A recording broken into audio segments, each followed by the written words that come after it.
It's that time again as we approach the final straight of my look back on some of the finest footballers over the past decade. I have now taken a look at the best goalkeepers, right backs, centre backs, left backs and midfielders of the last 10 years, in that order, and as I always say, if you are new to the channel or to this series, I'd recommend going back and starting with the goalkeepers video since I go into a bit more depth with regards to my criteria for selection in the introduction there. The expectations put upon wingers have been totally transformed during the 2010s. Great wide players of the 2000s like David Beckham and Luis Figo were primarily providers, but the rise in the 4-2-3-1 and 4-3-3 formations have seen wingers revert almost to old school inside forwards. The number of goals scored by a handful of wide players this decade from Lionel Messi to Neymar have perhaps distorted our expectations of wide players, and the numbers posted by the likes of Raheem Sterling and Mohamed Salah have, to a certain extent, been normalised.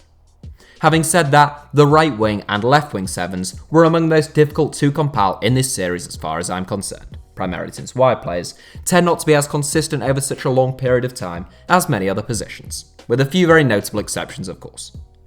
Just a reminder, a very good right winger in 2010 like Jesus Navas, or a brilliant right winger now like Serge Gnabry will not feature, since this series is about the best players over the entire decade rather than the best peaks. Here are my 7 best right wingers of the decade. Raheem Sterling. As I warned in the introduction, this 7 was the most difficult yet in terms of finding the 7 players who have been consistently brilliant throughout the decade, and the result is 2 inclusions who haven't been playing top level football for the entire 10-year period. Raheem Sterling is by far the youngest player to feature in this series so far, only just having turned 25, and at the start of the decade, he had just signed for Liverpool and was playing for England's under-17s. His breakout season in 2012-13 as a teenager at Anfield was followed by 2 superb campaigns on Merseyside, in which Sterling cemented his reputation as one of the outstanding young footballers on earth. He joined Manchester City in 2015, the midway point in the decade, for a potential £49 million in a deal that was criticised by a lot of people that have since been made to look rather silly. Sterling has been utterly sensational at the Etihad, particularly since the arrival of Pep Guardiola, who has made Sterling one of the most productive wide players in world football. Sterling has only been playing top-flight football since 2012, which limits him to a generous 7th placed inclusion, but his form over the last few seasons ensures that the likes of Jose Callahan, Riyad Mahrez and Bernardo Silva miss out. Mohamed Salah. The 2 best right wingers in the Premier League right now are the first 2 inclusions in this 7, and like Raheem Sterling, Mohamed Salah hasn't been brilliant for the entire decade, unlike most players in this series. Salah is a couple of years older than Sterling, but he only started putting in top-class performances at the highest level in 2015, arguably a little later than the Man City man. With that being said, Salah was playing top-flight football in 2010, albeit the Egyptian Premier League, so that rather balances things out. Salah joined Swiss side Basel in 2012, where he had 18 very good months before being snapped up by Chelsea. He never really got much of a look in at Stamford Bridge, but impressed during a half-season on loan at Fiorentina in 2014-15. Salah spent the following season on loan at Roma, who signed him permanently for €15 million in 2016 and sold him to Liverpool for a potential €50 million just 12 months later. As with Sterling's move to Man City, there were critics of the price tag Liverpool paid for Salah, but it too has proved to be a masterstroke. The Egyptian has bagged 80 goals in 123 games on Merseyside, coming 6th in 2018 Ballon d'Or voting and 5th in 2019. Again, it's only the second half of the decade in which Salah has really excelled, but his performances have been sufficiently brilliant to see him qualify for a 7 in which I'm not blessed with options. Jakub Blaszczykowski. From this point onwards, this 7 is much more similar to those that preceded it in this series, as 33-year-old Jakub Blaszczykowski was already a very established first-team player at Borussia Dortmund when the decade began. A fleet-footed and direct wide man, Blaszczykowski joined Dortmund from Wisla Krakow in 2007, and he spent the next 9 years at the Westfalenstadion. He was Borussia Dortmund's Player of the Year in his debut campaign, albeit that wasn't this decade, and he was Polish Footballer of the Year in 2010. The 2012-13 campaign, in which Dortmund reached a Champions League final, was arguably Blaszczykowski at the peak of his powers. The Polish superstar was as creative and dangerous as ever, as well as chipping in with an impressive 14 goals. Blaszczykowski left Dortmund in 2016, having spent his final season contracted to the club on loan at Fiorentina, and he made a permanent move to Wolfsburg. In February of this year, Blaszczykowski returned to Poland and returned to Wisla, and he is still a full Polish international, currently with 108 caps to his name. Clearly, Blaszczykowski has faded as the decade has gone on, unlike the first two entrants in this seven, but he has been playing for the entire 10-year period and largely with exceptional consistency. Angel Di Maria. Angel Di Maria is a tremendous footballer who has spent the vast majority of the last decade playing on the right flank. He began the 2010s in fine form at Benfica, soon to join Real Madrid in the summer of 2010 for a potential €36 million. He played almost 200 games in just 4 seasons at the Bernabeu, with his final season under Carlo Ancelotti being his most impressive. Off the back of winning a Copa del Rey and Champions League double with Real and reaching a World Cup final with Argentina as a key man in both accomplishments, Di Maria was signed by Manchester United for a club record fee. He would spend just a single season at Old Trafford, and history will remember him as a flop in the Premier League. In truth, Di Maria had the third most assists in the division, ahead of David Silva and Eden Hazard, and trailing only Cesc Fabregas and Santi Cazorla. He was by no means setting the division alight, but he wasn't dreadful either. PSG was still willing to spend a fortune on him, and that decision has been largely justified. Now aged 31, Di Maria has scored over 40 goals in the previous 2 campaigns and looks likely to hit 20 plus again this season with 9 goals from 19 games in total so far.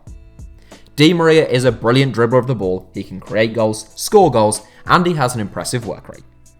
He's also been at it for the entire decade, so he takes 4. Gareth Bale. It has been a rollercoaster ride of a decade for Gareth Bale, but anyone who denies that he has been among the best wingers on earth over the last 10 years is deluding themselves. It was at the start of the decade that Tottenham realised that Bale might not be a left back. Harry Redknapp shifted Bale to the left flank for the 2010-11 season, and Bale came into a world of his own. In October 2010, the youngster struck a superb hat-trick against Inter Milan, and all but ended Maicon's reign as one of the world's finest right-backs. He was soon shifted to the right flank, where he could cut inside onto that explosive left foot, and his last season at Tottenham was among the finest we have seen during the Premier League era. Bale scored 26 goals in just 44 games, picking up the Premier League Player of the Season, FWA Footballer of the Year, and PFA Players Player of the Year awards at the end of the campaign. Real Madrid made him either the most or one of the most expensive footballers of all time in 2013, and Bale bagged 22 goals in his debut campaign. His time at Real Madrid has been a typical Real odyssey of brilliance, disillusionment and disputes, as Bale has been pivotal to an extraordinary era of success at the Bernabeu, whilst also having repeated injury struggles and question marks over his commitment. Through it all, Bale has continued to be a brilliant footballer and a real threat with superb big game credentials. A fully fit Bale throughout the decade may be pushing for a place in the ultimate 2010s 11, but the reality is a player who takes bronze in our right wing 7.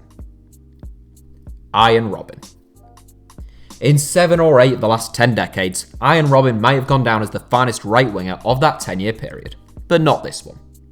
The Dutchman has been an absolute sensation for not 1, but 2 decades. His professional career began in 2000 with Groningen, and he was already a full Dutch international by 2003. It is the 2010s we are interested in, however, which means we pay no attention to Robben's performances at PSV, Chelsea or Real Madrid. At the start of the decade, Robben was already midway through his debut campaign with Bayern Munich. He went on to spend exactly 10 years in Bavaria, and what a 10 years it was. Robben scored 144 goals in 309 games for the Bundesliga Giants, and I think about 130 of them must have been after cutting in from the right flank and curling the ball into the left side of the goal. It's an old cliche, but it's true. Every team knew what Robben was going to do for almost 20 years, but even in his late 30s few could stop him. Lightning quick, brilliant on the ball, and devastating in front of goal, the Ribéry and Robben partnership on the flanks was formidable at Bayern, and together they won 20 trophies in 10 years. The 2013-14 campaign was arguably Robben's finest, as he scored 21 goals for Bayern and made the 2014 World Cup Dream Team with the Netherlands, a combined effort which saw him finish 4th in Ballon d'Or voting. Robben only made the FIFA World 11 once, primarily due to the man up next, but there's no doubt that he deserves 2nd in this 7 for me. Lionel Messi. There's little point in me waxing lyrical about Lionel Messi for too long. 90% of you will already have heard me do that in the past, and all that's changed is that Messi continues to go on and on. He recently picked up a record 6 Ballon d'Or, and if it were up to me, he'd already have at least 8. The fact that there was even a debate about who ought to have won this year's Ballon d'Or shows how numb most people have become to Messi's brilliance. If any other footballer performed to the level Messi has over a 12-month period, they would hoover up about 80% of the votes. It will only be when Messi has retired, maybe a year or two later, that people really start to realise the magnitude of his brilliance. There is a debate to be had with regards to whether Messi ought to have featured in the right wing, centre forward, or even midfield 7 in this series, but whichever one he was included in, he would have comfortably topped. In his first season of the decade, Messi scored 53 goals in 55 games. Last season, he scored 51 goals in 50 games. No player has made more assists since records began, and the stats only tell half the story. Messi began the decade as the best player on earth, and he ends it as the best player on earth, with notable landmarks including setting the record for the most goals scored in a season and the most goals scored in a calendar year of all time. He will go down as the greatest footballer of the 2010s, and almost certainly now, the greatest of all time. That's it for today's 7. Thanks for watching, give us a like if you enjoyed the video, and obviously make sure you're subscribed to HITC Sevens. Also, if you're watching on mobile, just try tapping your screen now. Apparently that is sometimes required to bring up our little subscribe button and a couple of other videos that YouTube thinks you might enjoy.